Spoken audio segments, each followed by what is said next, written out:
observant amongst you may notice I chose COVID to go grey. I have made the transition into my own personal third age with my hair. I highly recommend it. It's much cheaper. Right.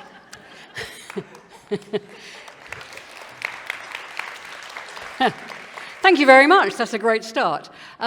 It's lovely to be here. A big thank you to our hosts, Tripod, who have invited me to come and speak to you about one of my favorite topics and something that I've been practicing for a long time now, which is appreciative inquiry. So over the next 45 minutes, what I want to do is to give you a flavor, a taste of appreciative inquiry. There is a lot of other information out about appreciative inquiry on the internet. So I just want to give you a flavor and a taste. And one of the ways I'm going to do that is by sharing some stories about when I've used an appreciative approach and how that's worked and what it's achieved. And I also want to relate that back to the organizational challenge of what we sometimes call wicked or adaptive problems. And our previous speaker, Hertta, actually illuminated these kind of problems when organizations really have to adapt to changing circumstances and nobody really knows what the right answer is going to be. We have to find a way forward together, and this is what appreciative inquiry can really help with, and that's what I hope to give you a sense of today. But before I go into this, I have a little exercise for you, just a short few minutes, just 5 minutes together. And I want you to turn to somebody. If it's somebody you don't know, even better, you can make a new connection. So turn to your neighbor, say hello, introduce yourselves, and then just share something about something in your life that is giving you energy right now. So a lot of things drain us, but what are you doing in your life that gives you energy, that makes you feel energized? And then if you can, just pick out a particular sparkle moment, a really magic moment where something really great happened and you just felt really great for a few moments. And it can be a very small thing. I saw this wonderful flower in bloom, or actually this time of year maybe, the autumn leaves, caught my eye on the way into work and I suddenly felt full of life and full of joy. So just turn to your neighbors and just share a couple of these experiences. I'll give you 5 minutes, so it's not very long each. Just before you start, it's a very large room. There's a lot of people. Start in a whisper, and then it won't get too loud. Okay.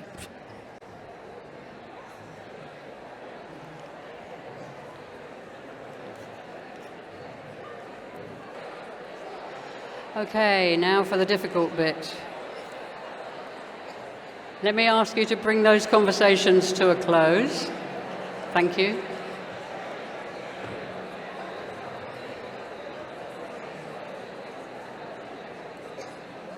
Thank you very much.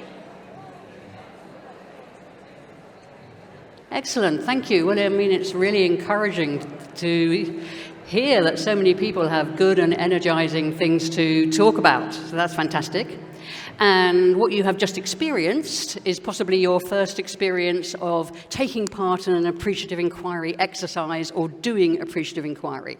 And what I'm hoping is that this is, even just these 5 minutes has given you a little boost of positivity, has given you a little bit of a feeling of feeling good as you remembered a feeling good moment, kind of temporarily recreated that state in you now. And feeling good is good for us, and it's really important. When we feel good, we are more creative in our thinking, we're more social and inclusive in our relationships, we're more flexible in our thinking, we're better able to cope with complex information, more likely to trust others, we tend to be more motivated and tenacious, we're open to new ideas, more open to new ideas and information than usual, and we're able to see connections. Now, when you're trying to introduce change in your organizations, wouldn't you wish that everybody was able to do all this and more inclined to do this? This is what we need when we're trying to introduce change into our organizations. So one of the things we want, if at all possible, is to help people feel good about the change and engaging with the change. So we think of this as a state of positive energy. What we're wanting to induce in people is this positive energy. An appreciative inquiry is a strengths-based and positive approach to change. It's supported by a lot of positive psychology research, which I'm not going to go into detail today, but the whole area, the whole research question of what are positive emotions good for, why do we have them, has been very thoroughly researched. And so appreciative inquiry very much works with people's emotional state, trying to induce this state of positive affect to engage with the change. And part of the process also helps the system that's wanting to change to co-create a positive image of the future that they want to move towards. And this kind of positive energy is very sustainable, it's very motivating, it's very productive, and very future-focused. And we might just briefly contrast this with the kind of energy that we often talk about in change, where we really want to get people to jump. I don't know what it's like here, but certainly in the UK, you still hear expressions like, we need to build the burning platform. We need to hold people's feet to the fire. These kind of, let's get people really worried and really scared, and then they'll change. And of course you can induce change that way, but it has a limit. As soon as the danger is past, people will stop doing whatever you've asked them to do. So what we really want is a motivation for change that is sustainable, that is ongoing, that is forward-directed. And that is one of the things that appreciative inquiry is very much focused on. So appreciative inquiry recognizes the power of positive energy in relation to change and works to produce positive affect as part of the change process. Now, of course, it hasn't always been like this. We haven't always been aware of appreciative inquiry, and I want to just share a story with you from a long time ago when I was a much younger person. So this is back in the 80s, when I was a young woman, and I worked in a children's home. So I was a residential children's worker.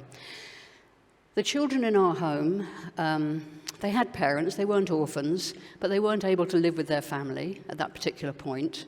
And they were with us for a short period for assessment to see whether they should go home to their family or they should go forward into a foster carers, or possibly adoption. So one of our jobs was to make notes on what happened with the children during our shift. So we would record, for example, who had wet the bed in the night. We would record who had thrown food around at the tea table. We would record who had stolen somebody else's toy or taken their toy from them and made them cry. We would record who'd managed to start a fight on the school bus. So we would record all these things that happened during the children's day at the end of our shift in the logbook, in the fond belief and hope that this would help the more senior social workers make good decisions for these children. Now, I don't know how many of you work in the public sector, but there are very few perks associated with working in the public sector. But for this job, one of them was every year we got to go on holiday with the children. So every year, a few members of staff would go off with a group of 10 children to a self-contained cottage by the sea in Devon, which is a very nice county in the UK. So I was there this year, and we had 10 children with us, and there was a group of small children, like 2 to 7, and then there was 3 or 4 very young teenage boys, sort of 10 to 12. And we're on the beach one day, and the young children, the small children, this isn't actually a picture of one of them, but they looked more or less like this. They were playing by the sea edge with our football. So there's some 4 or 5 small children playing with a football.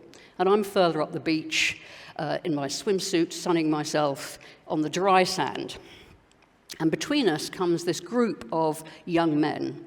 And as they pass, one of them hooks a foot round the football, and they disappear at a run off down the beach with our football. So this is 8 to 10 kind of men in their 20s, same sort of age as me. So here they are, they've run off with our football, and they're playing with it down the beach, and I'm thinking, what am I going to do? I should go and get this ball back, but there's 8 of them, and there's 1 of me, and I'm in a swimsuit, for God's sake. I'm not even fully clothed. I'm really not that keen to go and confront this group of men. So I'm kind of thinking, well, you never know. Maybe they'll drop it off on the way back. Maybe they just borrowed it. Maybe they'll give it back to us. Or if the worst comes to the worst, I can buy another football tomorrow. But one of the young lads, who again, this isn't a picture of him, but he looked very much like this. One of the young lads isn't happy about this. And he comes up to me and he says, Sarah, they've stolen our football. I said, yes, I know. We'll have to wait until they give it back. No, that's not right. That's not fair. Look, the little children are unhappy, and they are. They've come up and they're crying, and I'm thinking, let's go and get an ice cream or something. But he's saying it's not fair, it's not right, and then he says, I'm going to go and get it back. Okay, up to you. So I'm sitting on the beach, and I watch him, this small child, walking across the beach towards this group of large young men with our football, and I watch him go up to them, and they stop playing and they gather round him and he disappears from view, and I'm thinking, oh, I'm going to have to go and intervene. This doesn't look too good. And then the crowd separates and he comes out clutching our football and walking stoically across the sand back to me. Fantastic, eh? Really, really good. Now, when you hear that story, what do you think about that young man? Do you think things like, how loyal, how brave, what a sense of social justice, all the things that we would now call strengths, how admirable. But back then we didn't have this concept of strengths, and I wasn't looking for strengths, because the beliefs in the environment where I worked at that time were that good things don't change anything. What changes things is noticing and recording the problems. What's going to change things for these children is noticing and recording their problems, and the better we understand their problems, the better we can help them. Our attention was directed towards problems. That's what we were looking for. My observation of these clear strengths had no value in a context focused on problem spotting, seeking, and solving. So I may have made a note in the log, I'm sure I did, but it wasn't seen as valuable information. Now this might sound, it was a long time ago this happened. It was as I was having this experience, David Cooper Ryder in America was starting to develop this idea of appreciative inquiry. But I can assure you that many organizations today unintentionally still work in this context. It's still what's wrong and how can we put it right, not what's right and how can we grow more of it. And this is what appreciative inquiry offers us, this idea of what's right and how can we grow more of what we want and what we've got and the best of what we've got. And what it does, what appreciative inquiry does as an approach to change, is it redirects our attention, because our attention has an impact on what we see. We don't see everything, we see what we are looking for. Sean Aker, in his book, The Happiness Advantage, talks about the brain as a spam filter and reckons that we filter out about 99% of what we see, all that sensory data. We see what we look for, we hear what we listen for. You will know that you are sensitive to your name in almost any context. If I'm in a supermarket and 3 aisles over, a young girl called Sarah is having a temper tantrum, and her parents are saying, Sarah, stop doing that. I jump 3 aisles over because it's my name. So we are very sensitive to particular signals, what we're focused on. So where we direct our attention has an impact on what we see and acts to magnify that in our awareness. So the more we look for problems, essentially, the more we will find problems and the more problematic the whole arena becomes. The more we look for success, the more we look for good things, the more we look for what is working, the more we will see that. So appreciative inquiry recognizes this and purposefully redirects or directs our attention towards what we can do, not what we can't, what we do want, not what we don't, and what does work, not what doesn't work. Okay, so that's beginnings of important things about appreciative inquiry. It directs our attention in a particular way. So let me tell you another story. So now, it's a little later in my working life. I have now come across appreciative inquiry. I now understand the value of looking for the good things. And I've been working with a manufacturing organisation. I work with the HR director. I've done a little bit of work for them. My credit is good. And they have a problem. And the problem is they have a manager that they recruited about 6 months ago. He's the operations director. That means he's in charge of most of the people in the organisation, all the factory workers. They produce piping, as it happens. And he's not performing. And they're concerned because, as you all know, hiring people is an expensive business. And, you know, things are not going well in that department. Can I help? Or something to that effect. So the first thing I do is I interview this manager, obviously, and ask him about what's going on and so on. And he has a few things to say, but two of the most memorable things that he says is, he says, when I walk into the restroom, the break room, the men all walk out, and it is mostly men. So when he walks into the shared space, all of his direct reports walk out. Things are that good. And the other thing he says is, they all leave their brains in the car park. When they come into work, they leave their brains in the car park, and they come into work, and they're all idiots. Can't make any sense of what they're doing. I would like to just fire the lot and start again.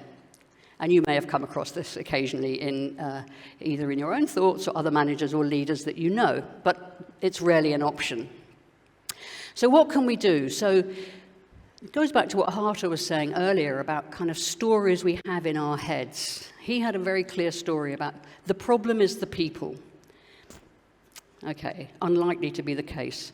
So with the HR director, we agree that what we will do is we will interview the teams in groups of 2 or 3, because they're not used to being interviewed in this way. She and I will interview the teams, and the operations director will sit in. So he will be in the room, but he is not taking part in the interviews. He's just there to listen. This is a very interesting setup. It's known sometimes as gossiping in the presence of. So the employees can talk to me and the HR director, but they know they've got his ear. And so I design these interviews to be appreciatively focused. So we ask questions such as, what, in your opinion, works really well here? For you, what is an exceptionally good day like? And if you could change one thing that would make working here more satisfying, enjoyable, or interesting, what would that be? So these are obviously very appreciatively framed questions, and one of the things I've learnt over many years is you don't need to ask the questions about what's wrong. They'll tell you anyway, whatever questions you ask them, if they think it's important. So yes, they shared, as well as all this, they shared their frustrations. They shared their frustrations that they came on shift, so it was a 3-shift system. They came on shift, there were problems with the machines, there were problems with the way the product was coming off the line. They came up with solutions, they put bits of cardboard in there, and bits of sticky tape there and whatever it was, and then they handed over to the next shift very quickly. There wasn't a lot of time for handover. They came back 24 hours later, and all of their solutions had been dismantled because somebody else had thought they were rubbish, and they had to start all over again. It also became abundantly clear, it's a mystery to me, these men loved their machines. It really mattered to them that their machines performed well. They got very upset when poor product went into their machine. They were very frustrated when poor product came out the other end, when it all got gummed up, when they suddenly had to stop for maintenance that they hadn't been told about. They were passionate about their work. They're engineers, they're fantastic problem solvers. They take a real pride in what they produce. You couldn't listen to a couple of days of this and still believe that they didn't care and they left their brains in the car park. So the operations director very clearly had a challenge about, do I sustain my story in the light of this different experience that I'm now having? And it was having this experience that encouraged him to adapt the story. And so the story changed to, oh, it's not the people, it's the processes. We have to sort out a better handover system. We have to talk at a different level. One of the challenges in organizations is that a problem at my level, which is really urgent, by the time it's been escalated up to the senior people, is a minor irritation at the end of the agenda. So how can we help, really get these problems up to a level where they can be resolved at a system-wide level? So the effect, I have to say, the effect on the operations director was transformational. Relations improved almost immediately, and 6 months later, he was one of their star employees, and they were very glad that they'd been able to help him. Just as another example of how important story is, some of you may recognize this chap. Yeah? Any of you got young children? I know it's a few years ago now, but Buzz Lightyear, I seem to remember he was called. Buzz Lightyear, you will remember, had a very dramatic story about he'd been sent from some other planet, and he had to keep reporting back, do you remember? And he couldn't take his helmet off because he would die the moment he was exposed to Earth's atmosphere. And in the end, if you remember Woody, that's the cowboy character, in case you've forgotten, Woody had to wrench the helmet off and demonstrate to him that he wouldn't die. And if you remember the scene, he gasps and gasps and gasps, and then realizes that actually he's not going to die. So it was that exposure to a different reality that changed his story. Oops. So that's it. The stories we tell about the world affect how we act in the world. So one of the things that Appreciative Inquiry does is that it works with the story. It recognizes this and uses inquiry to bring new stories into the organizational conversation, particularly stories of the exceptionally good. Because if we don't ask about them, we don't hear about them. And very often we don't. The more traditional way of addressing challenges and issues in organizations is to inquire into what's wrong. It's perfectly normal. So therefore, we don't inquire into what's right. Okay. With me so far, by the way? Yep, I can hear 2 yeses from the front. I would accept what we call the golden handshake. Thank you very much. That means the rest of you must be fine as well, and so we will carry on. Fantastic. Okay, so here's another story for you. So again, I've been working a long time, so I'm in another situation now. I'm working with a UK publishing company that publishes educational materials for schools all over the world. And I've been asked to work with the regional sales team for the CAMENA area, which is Central Asia, Middle East, and North Africa. And I'm working with some internal people, and we're doing a 4-day development program. As part of that program, we get to have individual coaching sessions with each of the managers. They get to have one individual coaching session with one of us. So one of the people I'm working with is a young manager, young regional sales manager, only recently been appointed. So he's in his early 30s, and he's just been appointed to the role. And what he wants to talk about in the short time we have together is a recent sales visit he made with one of his staff. So the staff member is an older woman who has been working in the organization for a long time and is one of the sales reps. So he's her new manager, and so he's, dutifully going out with her on a sales trip.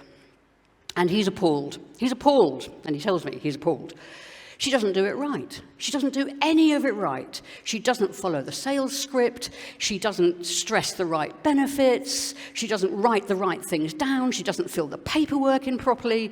There isn't one thing she does right. And he doesn't say anything at the time because he's just there kind of to observe.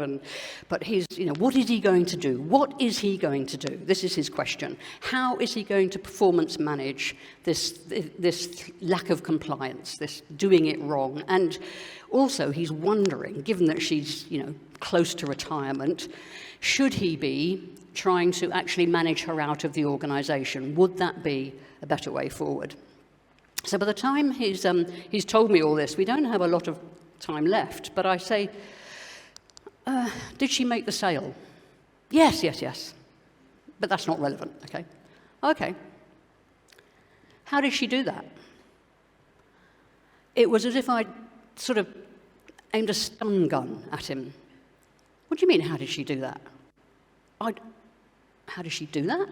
He had no idea how she had made the sale because he had been so busy seeing what she wasn't doing that he didn't see what she was doing. The question absolutely haunted him for the rest of the day. He walked around in a daze. It was remarkable. It's such a powerful question for him because it completely redirected his attention and he couldn't answer the question. So I started to say, maybe that would be a good place, to start your conversation, but I'd lost him by then. He was just like, I don't know, how did she do that? What did she do? And so on. So, this is an example of a very powerful question having an effect on somebody's thinking in a situation and switching someone's thinking around. And I can't tell you how powerful questions can be. Just to give you another very quick example, when it was done to me, as it were, when I experienced it, I'd been at a trade show for 3 days. I don't know if any of you do trade shows. They are exhausting. Great fun, but exhausting. And I'd been on my feet for 3 days, and it was... There was about 4 of us who'd been on the stand, and we're all huddled together at the end. There's loud music going. There's some drinks over there I can't wait to get to. But we're all having a quick huddle, and I'm about to say, oh, my feet are killing me. And you wouldn't believe the last idiot I had, etc. When a colleague says, what was the most exciting conversation you had over the last 3 days? And my brain just went, oh, yeah, that's a good question. Much more interesting than the state of my feet. So how do we ask powerful and important questions? Appreciative inquiry, questions can act to direct attention towards the unseen. Appreciative inquiry recognizes this and uses questions to achieve the change. Okay, great. Okay, I have one more story that I want to share with you, which really, I hope, relates to Hertta's talk this morning in many ways about the kind of challenges that organizations face. So in this particular instance, again, this is a few years, not so long ago now actually, I was working with a pan-European organization. So I was actually working quite a lot in the Netherlands. And again, I'd been working with HR. I often work with the HR teams in organizations. And we've been doing some other things, and what was becoming very apparent was every time I went into a meeting with them, regardless of what we were supposed to be focusing on, we spent an awful lot of time talking about the new CEO. So the new CEO had arrived, that's the chief executive officer, head of the company, had arrived a few months ago, maybe 6 months or so, relatively new in, and relations between him and his top team had really deteriorated seriously since he'd come in. And the HR department were very worried because this was having an effect on the whole organization, understandably. And it was quite a hierarchical organization. So how could they work with the CEO to somehow change what was going on? And so some of the accounts that I heard were that in his previous organization, he'd held these, I forget exactly what they were called, but they were kind of come and meet the boss and let's talk about some ideas sessions. So people would receive an invitation from all over the management, management group. People would receive an invitation to come along to one of these mornings, and they would have a chat, with the CEO. Now, what became apparent was that the CEO was a very intellectual person. He had an academic background, amongst other things, and he loved a bit of cut and thrust debate. That was engagement for him, exploring and battling against each other's ideas. This was a very hierarchical, deferential environment, organization. They didn't know this person. So when he invited their ideas and they shared them, and then he immediately cut their ideas to pieces, they weren't going to do that again. So these coffee mornings had turned into just the CEO kind of talking at their senior managers and then going, in a very compliant sort of way. But nothing that he wanted to happen was actually happening. So the relationships between him and his senior reports were really bad. They were very worried about him because he was now trying to do everything on his own. Because he'd lost his senior team, he now needed to do all the work because nobody else would help. And so he was driving himself into an early grave, and they were seriously concerned about his mental health. And he just took up hours of their time and brain space. How could they upward manage? They said, what we really need here is an appreciative inquiry, but we can't persuade this chap of that. Because he doesn't think anybody's any good. So, can you help? What can you do? They managed to organise for me to have a 2-hour conversation with this CEO in his office, which was very important. So this was really interesting. So I walked into his office, and every wall of his office looked like this. Okay? The solution to what do we need to do to adapt to the future was all over every part. This isn't the exact things, but it all looked like this, of his office. He had obviously spent a lot of time and energy working out what the organisation needed to do. And we had this very interesting conversation where he said all the right things, like it's very important to involve everybody, and everybody needs to be brought along, and people need to trust each other. And also made it very clear that he didn't trust anybody and nobody would come with him, and he had the answer, and how come everybody else couldn't just see it and say yes? And this, of course, is what happens. Having the answer, it doesn't get you anywhere unless everybody else is willing to come with you. And how do you get everybody else to come with you? And this, again, is where appreciative inquiry comes in, because it's about involving the whole system from the very beginning. So it's a co-created way forward, rather than trying to impose one person's solution on everybody else.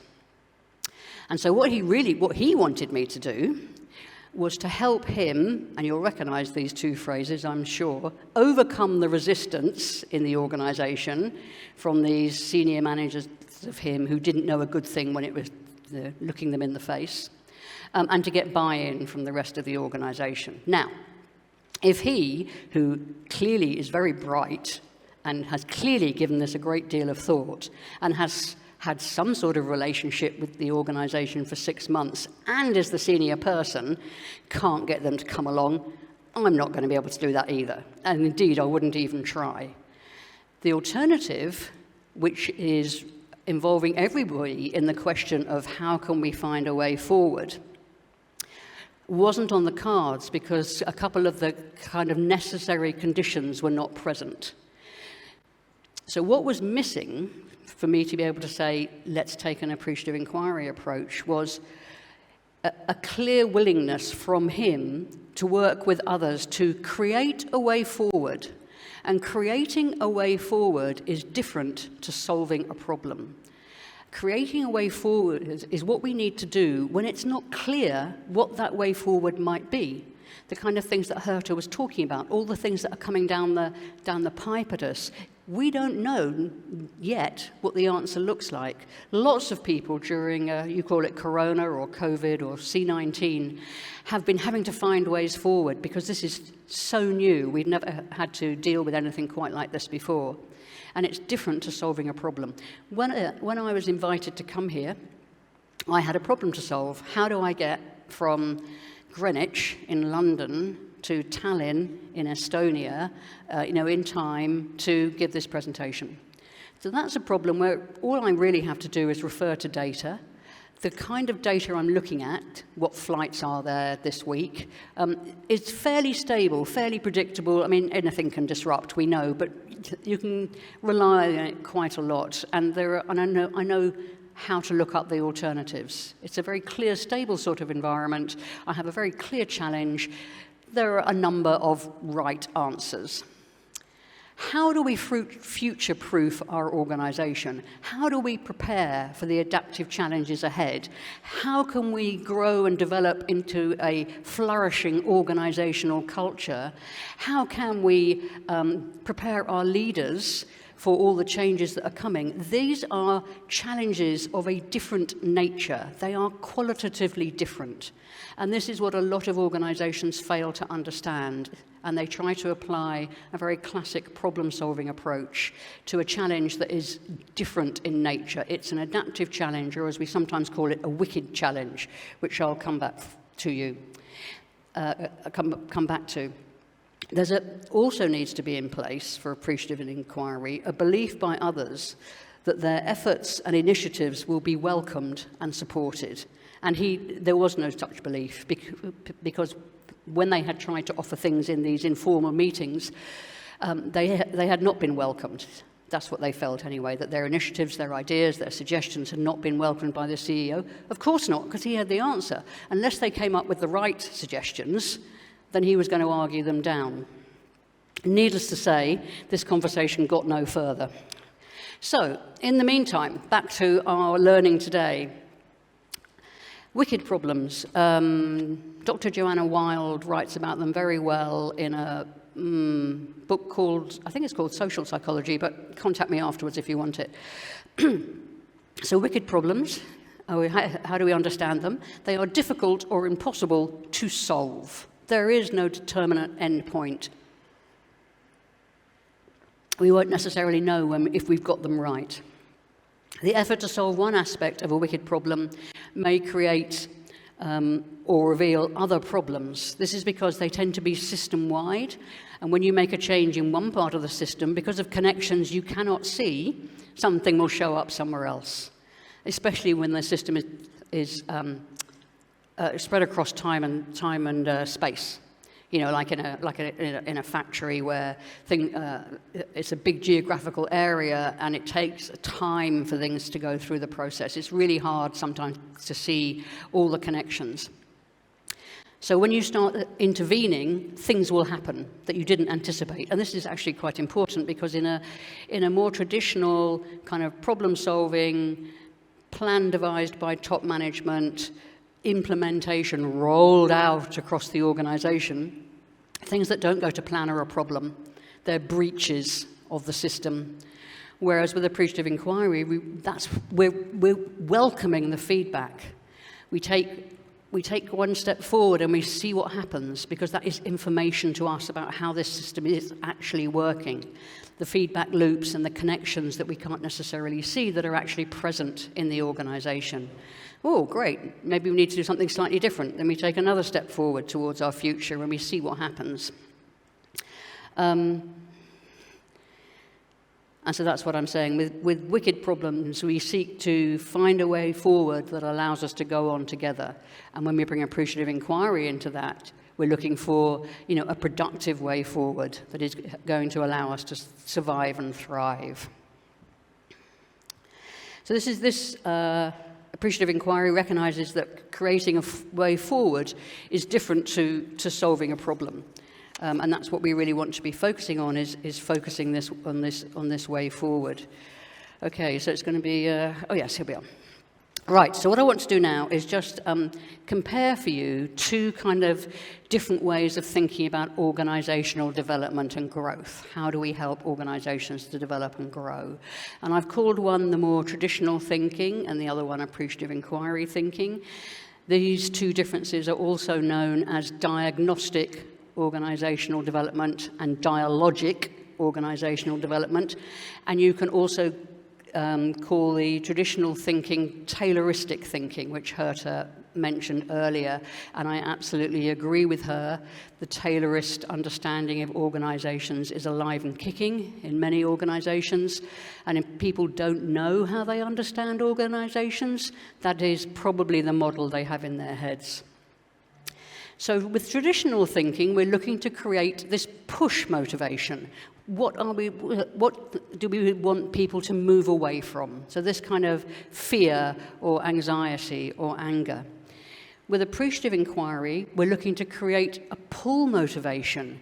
What are we trying to move towards? What is it we want to develop? What is our aspiration or our aspirations for the future? Traditional thinking is driven by what's wrong, Appreciative inquiry thinking is driven by what's right that we want more of, what's working here. With traditional thinking, we're focused on solutions. Appreciative thinking is really focused on questions. What are the questions we need to be asking ourselves to help us find a way forward? Traditional thinking is often very focused on facts. We need to gather this factual data, while appreciative inquiry thinking works with stories. Stories is a very ambivalent word, but I absolutely go along with what Hertta was saying earlier. It's the beliefs we have about how the world is, and they inform how we act into the world. Different experiences will change our understanding of the world, and then new potentials open up for how we can act in the world. So if we change people's conception of their organization and their place in it, we're changing the potential of that organization.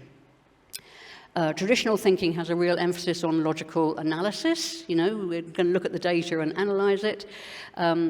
With appreciative inquiry thinking, we're involved with the psychology of people and groups and psychologically creating emotions, beliefs, stories, ways forward, aspirations. And we're focused on the future rather than the past. Okay, good. So hopefully that gives you a compare and contrast, very basic compare and contrast, so you can see the difference. So now I want to move on to kind of pulling some of what we've been talking about together for you and just introducing you to the basic, what's known as the basic 5D appreciative inquiry model, and it is going to be a very basic introduction, and also the principles that underpin the appreciative inquiry approach to change, and also underpin a more general concept of appreciative practice. And some of the stories I shared with you are about appreciative practice. It wasn't necessarily a whole 5D systems inquiry approach, but it was taking the principles and applying them to different organizational challenges. So the core appreciative inquiry model, developed by David Cooper Ryder and Srivastava back in the 80s, I think, looks like this. The first, you can see why it's called the 5D model, I'm sure. The first D is define, and the define part of the model is let's define what we're going to inquire into. And what we want to inquire into is something that we want to grow more of. So if this doesn't usually work quite as simply as this, but if our problem is poor communication throughout the organization, then we want to inquire into when good communication happens. You'd have to define some things there. If our problem is lack of collaboration between different departments, then we need to inquire into when good collaboration happens. We're looking for the peak moments where what we want actually happens. The essential getting to what's our topic of appreciative inquiry is, if that's what you don't want, poor communication, what is it you do want? And it might not be quite the polar opposite, it might be something else, but that's what we're asking. What is it you do want? Then we define our topic into which we are going to inquire appreciatively.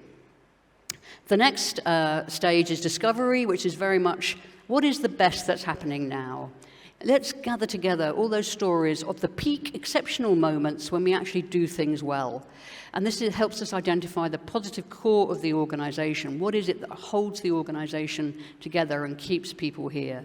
But we actually ask, what are some of the best experiences you've had? And I believe you're going to do some of this afternoon, so hopefully that will be great. And then the next stage is called dreaming. Now, I'm giving you the technical terms. Dream and dreaming is a very complex word. It means different things in different contexts, summons up different images. But what it essentially means is we've identified all these good things that we actually do right now, just not very often, but we do them. And we're going to use our imagination to springboard to a couple of years in the future. So it's now 2024. And all those good things we identified are now happening more of the time. What's life like? And so as part of a whole 5D summit, where you're taking the whole group that's involved with the particular challenge through this 5D process, At this stage, you're asking them to create a rich, lived experience of being a couple of years in the future, where all the good things they identified back in 2022 are actually happening more of the time. This is now our way of being, our culture. And you will recognize that this is an exercise in imagination. Who knows what the future will hold? But we are imagining our best possible future based on what we know we can do in our exceptionally good moments. So this is great. So people spend some time there. And then we need to think about, okay, so if those are the kind of futures that we want to move towards, what do we need to be doing differently now to make those futures more likely? This is at the design stage. What do we need to be doing differently now to make those futures more likely? And that is followed by what's called destiny. So again, people would be like you are here in a large group together. Some of the American events are huge and go for 2 or 3 days. Mine are usually 1 or 1.5 days with slightly smaller groups. But towards the end, it's kind of, we move into the destiny stage, which usually takes 2 forms. One is, people have now had a different lived experience. Their story about the organization is going to have changed. They have had different conversations with different people in a different context about different things in a different way. And their understanding of the organization, and they're going to have heard stories they have never heard before because no one's ever asked the question. So their conception of their world, their mental map is going to have shifted, and they will be inclined to act differently anyway. But you can always ask everyone for an individual kind of commitment. What are you going to do differently from today to help make these attractive futures more likely? And they are often about relationship and communication. Okay, and organizations are just patterns of relationship and communication. And so that's what we're looking to affect. And the other outcome of destiny is group initiatives. So during the course of the Appreciative Inquiry Summit, ideas will have come to life and collected momentum. So some ideas, people think, oh yes, that's a really good idea, I want to be part of this. Other ideas will have died along the way. But at the end, you're looking for, what do people want to do? Who wants to take what forward? And then there's a process for making sure it's suitable for the whole organization and so on. Okay, well, I'm getting some signals that maybe my time is up, so no principles this time, but I promise you they're readily available all over the organization, over the internet. What I wanted to ask you to do was to have a couple of minutes, is that okay? That they have a couple of minutes to think about what they've heard? To just take a moment or two to reflect? 1 minute. Because we did lose, Okay, so what I'd like to invite you to do is to turn to a different neighbour and share one thing that excites you about what you've heard today or already knew about Appreciative Inquiry, and have a moment or two to think about questions so you can send some questions through for me to engage with for a few minutes. So literally 60 seconds. Please, have a moment. Oh, someone's put up.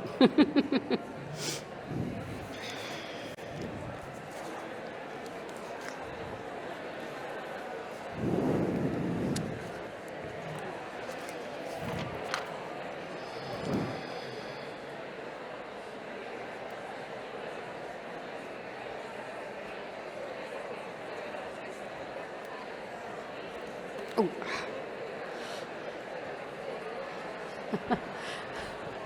Cool. I don't know where I need to go. I've got to start 10 minutes late. But we're going to have lunch on time, so.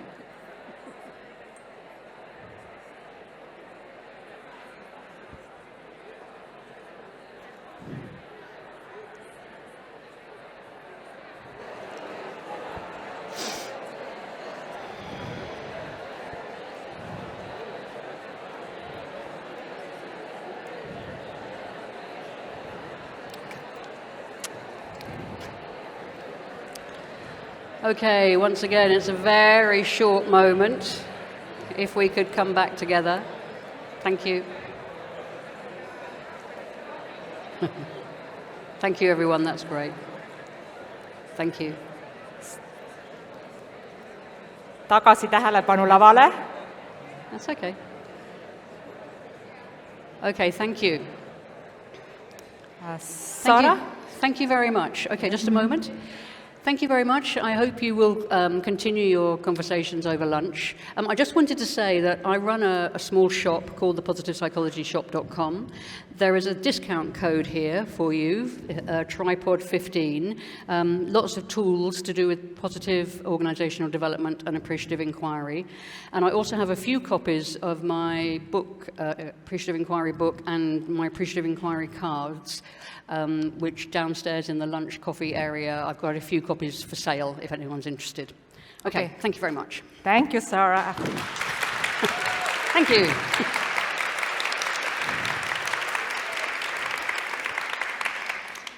Let's do 2 questions.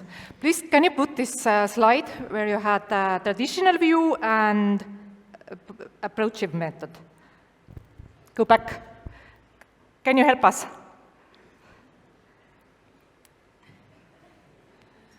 Not this one? This one, yes, thank you. Because question is, a lot of management research and theories stems from military. I can't make out what you're saying. How these new concepts of exchange, positive focus on success and servant leaderships adapt to institutions with high hierarchy and strict command lines? Ah, yeah, okay. Yeah, very interesting. Yes, you're absolutely right about the fact that the command and control structure, that military way of thinking, is endemic in many organizations. What tends to happen is they try to do something like culture change using their hierarchical structure. So a small group devises the way forward, or what the new culture is going to be, and then tries to impose it on the organization. And they come unstuck. It doesn't work. So where do they go? So it's kind of, okay, and how's that working for you? Not so well. I have another idea. Why don't we try doing something this way? So for a lot of organizations, it's only when their tried and tested ways have failed that they will turn to something different. What also happens is that organizations are in the process of trying to put in place some imposed change, and it just stops working. Because what happens very often is people become very disempowered, very demotivated. They're waiting to be told what to do, because that's what the model is predicated on. But actually, everyone's so busy with other things, they don't know how to tell them what to do, and so everything sort of gets stuck. And then I get invited to come in, can you help us with this change process?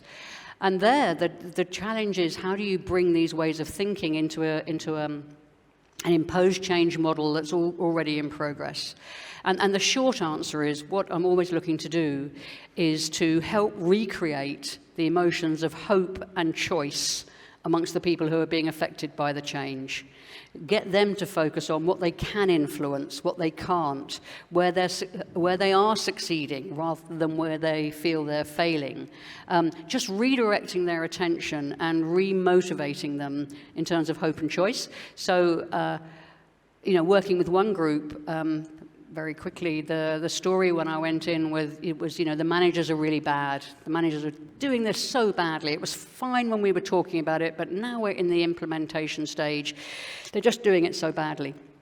So one of the questions I asked was, well, have your managers always been like this, or was there a time when they were much better managers? Yes, actually, there was. They used to be quite good. So what happened? Well, we got engaged in this change process. Okay, what's this change process been like for them as an experience? And then we got into this whole conversation about how challenged they were, how all their attention was going upwards, how they felt like they were failing, and therefore there was very little left for their direct reports. And then the conversation started to turn around to, well, how can we help them? How can we help our managers to do this change better? So that's the kind of way you can bring it in. I don't know if that answers the question completely. Come and find me at the stand. Let's take one more. Yeah. It's in Estonian, just a second. Yeah, sorry. How do you use this approach to get the feedback from your employees or customers? To get the feedback? Yes. Yeah, it's a very interesting question. I'm not quite sure whether you mean like an evaluation assessment type of feedback or just in coaching and performance type, how's it going? If there's any further clarity on that. Okay, so in terms of evaluation, it's very interesting because it's Appreciative Inquiry is a postmodernist social constructionist approach, which means that there are many truths. We construct the social world that we live in. It's not quite so much about absolutes, whereas evaluation is often seen as measuring the truth, or feedback is about the truth. So we have to kind of, it's difficult to do in a short time, we have to move into this space where we recognize that the questions we ask are impactful and fateful. They're not neutral. What do we want to inquire into? What is really going to be useful to the organization? What do we want to grow? So when we're looking for feedback, we move away from that idea of the question is neutral, it just gathers data. We recognize that questions have effects. They have emotional effects, and they produce information. So rather than what was good and what was bad, we might want to think about more thoughtful questions. What was the highlight experience for you? If you were to do this again tomorrow, what would you do differently? You know, what one change might you make? If you were to advise somebody else how to do this, what advice would you give them? These are questions that people can engage with differently to what went well and what went badly. And they're also unusual, which means that people have to think. And what you're looking for, if you want change, what you're looking for is generative talk. So generative talk is things that haven't been said before. I mean, we know when someone's engaging in generative talk because they tend to say things like, oh, that's a good question, or, oh, I haven't thought about that. Whereas rehearsed talk is things I've said 100 times before. So if you ask me what went wrong with that project, well, I can tell you. If we hadn't had that leader, blah, blah, blah, if we got off to a better start, because I've thought about it and I've told it, and if it hasn't changed anything, it's not useful, okay? If it changed things, you wouldn't still be saying it. So what we're really looking for is to get people to say things and have conversations that they haven't had before, because that's where the roots of change lie. I hope that addresses the question, slightly at a tangent. Thank you, Sarah. Our Okay. time is over, unfortunately. Very sad. Oh, thank you.